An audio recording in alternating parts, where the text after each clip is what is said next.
ಜಾಮಿಟ್ರಿಯನ್ನು ನಾವು ಇಂಗ್ಲೀಷ್ನಲ್ಲಿ ಯೂಸ್ ಮಾಡೋವಂತಹ ಒಂದು part of mathematics actually ancient ಗ್ರೀಕಿಂದ ಬಂದಿದೆ. ಓಕೆನಾ, ಏನ್ಷಿಯಂಟ್ ಗ್ರೀಕಿಂದ ಬಂದಿದೆ. ಸೊ ಯಾವ ವರ್ಡಪ್ಪ ಏನ್ಷಿಯಂಟ್ ಗ್ರೀಕಿಂದು ಅಂತ ಹೇಳಿದ್ರೆ ಜಾಮಿಟ್ರಿಯಾ ಅಂತ ಹೇಳ್ಬಿಟ್ಟು. ಏನ್ಷಿಯಂಟ್ ಗ್ರೀಕ್ನ ವರ್ಡ್ ಜಾಮಿಟ್ರಿಯಾ ಅನ್ನೋದ್ರಿಂದ ಬಂದಿದೆ. ಏನಪ್ಪ ಈ ಜಾಮಿಟ್ರಿಯಾ ಅನ್ನೋದ್ರ ಅರ್ಥ ಅಂತ ಹೇಳಿದ್ರೆ ಜಿಯೋ ಮೆಟ್ರಿ ಅಂತ ಹೇಳ್ತೀವಲ್ವ. ಜಿಯೋ ಅಂತ ಹೇಳಿದ್ರೆ ಅರ್ಥ ಅನ್ನೋದು ನಮಗೆಲ್ಲರಿಗೂ ಗೊತ್ತಿದೆ, ರೈಟ್. ಮೆಟ್ರಿಯಾ ಅಥವಾ ಮೆಟ್ರಿಕ್ ಅಂತ ಹೇಳಿದ್ರೆ ಮೆಜರ್ಮೆಂಟ್ ಅಂತ ಅರ್ಥ. ಮೆಟ್ರಿ ಅಂತ ಹೇಳಿದ್ರು ಮೆಜರ್ಮೆಂಟ್ ಅಂತ ಅರ್ಥ. ಇದು ಎರಡು ಭಾಗ ಆಗಿ ಮಾಡಿ ನೋಡ್ತೀವಿ, ಎರಡು ಪಾರ್ಟ್ಸ್ ಆಗಿ ನೋಡ್ತೀವಿ. ಮತ್ತು ಜಿಯೋಮೆಟ್ರಿನ ಜಿಯೋ ಮೆಟ್ರಿಯಾ, ಜಿಯೋ ಅಂತ ಹೇಳಿದ್ರೆ ಅರ್ಥ ಅಥವಾ ಲ್ಯಾಂಡ್, ಮೆಟ್ರಿಯಾ ಅಂತ ಹೇಳಿದ್ರೆ ಮೆಜರ್ಮೆಂಟ್ ಆಫ್ ದ್ಯಾಟ್ ಅನ್ನೋ ಒಂದು ಆರಿಜಿನಿಂದ ಬಂದಿದೆ ಇದು.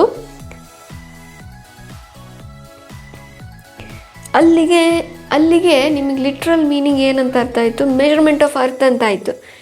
ಎಲ್ಲಿಂದ ಎಲ್ಲಿಗೆ ಮ್ಯಾಥ್ಸಿಗೆ ಸಂಬಂಧ ಅದು ನಿಮ್ಗೆ ಡೌಟ್ ಬರುತ್ತಲ್ವ. ಸೊ ಎಲ್ಲಿಂದ ಎಲ್ಲಿಗೆ ಸಂಬಂಧ ಅಂತ ನಾನು ಹೇಳ್ತೀನಿ. ಸ್ವಲ್ಪ ಇದ್ರ ಬಗ್ಗೆ ಹಿಸ್ಟಾರಿಕಲ್ ಬ್ಯಾಕ್ಗ್ರೌಂಡನ್ನು ಹೇಳ್ತೀನಿ. During Babylons and Egyptians Nile ರಿವರಲ್ಲಿ ಫ್ಲಡ್ ಆಗುತ್ತೆ. Very ancient ಪೀರಿಯಡಲ್ಲಿ.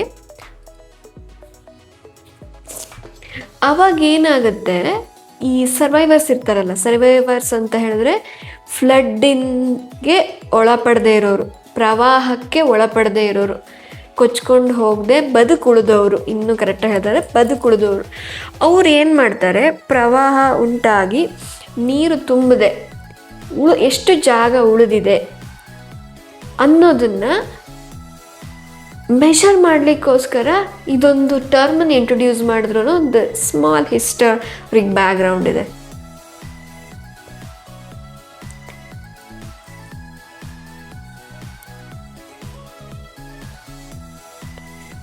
ಸೊ ಲೇಟರ್ ಏನು ಮಾಡಿದ್ರು, ನಮ್ಮ ಏನ್ಷಿಯಂಟ್ ಗ್ರೀಕ್ ವ್ಯಕ್ತಿ, that is Euclid, he developed the geometry and got related to mathematics, and as well as ಅವರು ಇದನ್ನು ಒಂದು ಬ್ರ್ಯಾಂಚ್ ಆಫ್ ಮ್ಯಾಥಮೆಟಿಕ್ಸ್ ಅಂತಾನೆ ಹೇಳ್ತಾ ಹೋದರು.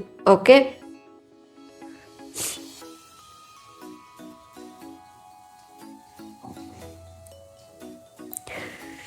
ಸೊ ಇದನ್ನು ನಾವು ಲಿಟ್ರಲ್ ಮೀನಿಂಗ್ ಹೇಳೋದಕ್ಕಿಂತ ಇವತ್ತಿನ ಮಕ್ಕಳಿಗೆ ನಾವು ಲೈನ್ಸ್, ಶೇಪ್ಸ್ ಅಂತ ಹೇಳಿ ಎಕ್ಸ್ಪ್ಲೈನ್ ಮಾಡ್ತಾ ಹೋಗ್ತೀವಿ. ಅವರಿಗೆ ಅದೇ ಬೇಗ ಕ್ಯಾಚಿ ಆಗಿರುತ್ತೆ. ಯಾಕೆ ಅಂತ ಹೇಳಿದ್ರೆ ಅವರು ಇನ್ನು ಮಕ್ಕಳು ಆ ಲೆವೆಲ್ಲಿಗೆ, ಆ್ಯಕ್ಚುಲಿ ನಾವು ಆಲ್ರೆಡಿ 5th ಸ್ಟ್ಯಾಂಡರ್ಡಲ್ಲೇ ಜಿಯೋಮೆಟ್ರಿ ಬಗ್ಗೆ ಹೇಳ್ಕೊಡ್ತಾ ಹೋಗ್ತೀವಿ.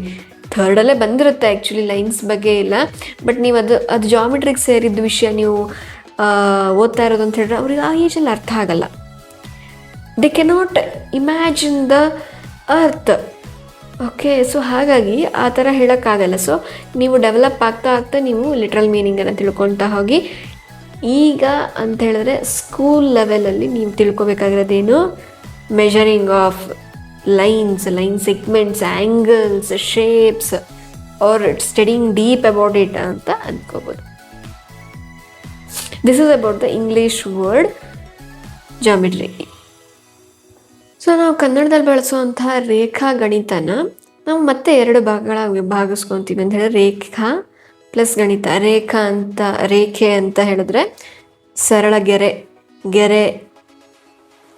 ರೇಖೆ.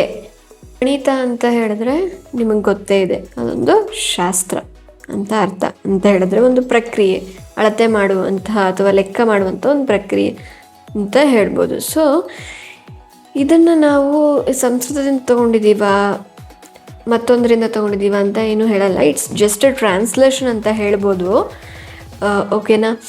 ಸೊ ಇದ್ರ ಬಗ್ಗೆ ನೀವು ತುಂಬ ತಲೆ ಕೆಡಿಸ್ಕೊಳ್ಳೋ ಅವಶ್ಯಕತೆ ಇಲ್ಲ ಅಂತ ಅನ್ಕೋತೀನಿ. ಬಿಕಾಸ್ ನೀವು ಎಲ್ಲಿ ಹುಡ್ಕಿದ್ರೂ ನಮಗೆ ಟ್ರಾನ್ಸ್ಲೇಷನ್ ಆಗೇ ಸಿಗ್ತಾ ಹೋಗ್ತಾ ಇದೆ ಇದೂ ನಾನು ಸ್ಟಡಿ ಮಾಡಿದಾಗೆ.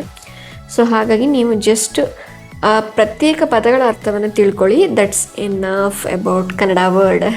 ಅದು ಸಾಕಾಗತ್ತೆ ಕನ್ನಡ ಪದಕ್ಕೆ ಅಂತ ಹೇಳಕ್ಕೆ ಇಷ್ಟಪಡ್ತೀನಿ. ಸೊ ಅದೇ ರೀತಿ ಇಲ್ಲಿ ತನಕ ನೀವು ನೋಡಿದ್ದಕ್ಕೆ ತುಂಬ ಧನ್ಯವಾದಗಳು. Thanks for watching. ನಿಮಗೆ ಇದು ಇನ್ಫಾರ್ಮೇಟಿವ್ ಅಂತ ಅನ್ಸಿದ್ರೆ please share with your friends, family. Okay, also do subscribe. Don't forget to subscribe. Thank you for watching.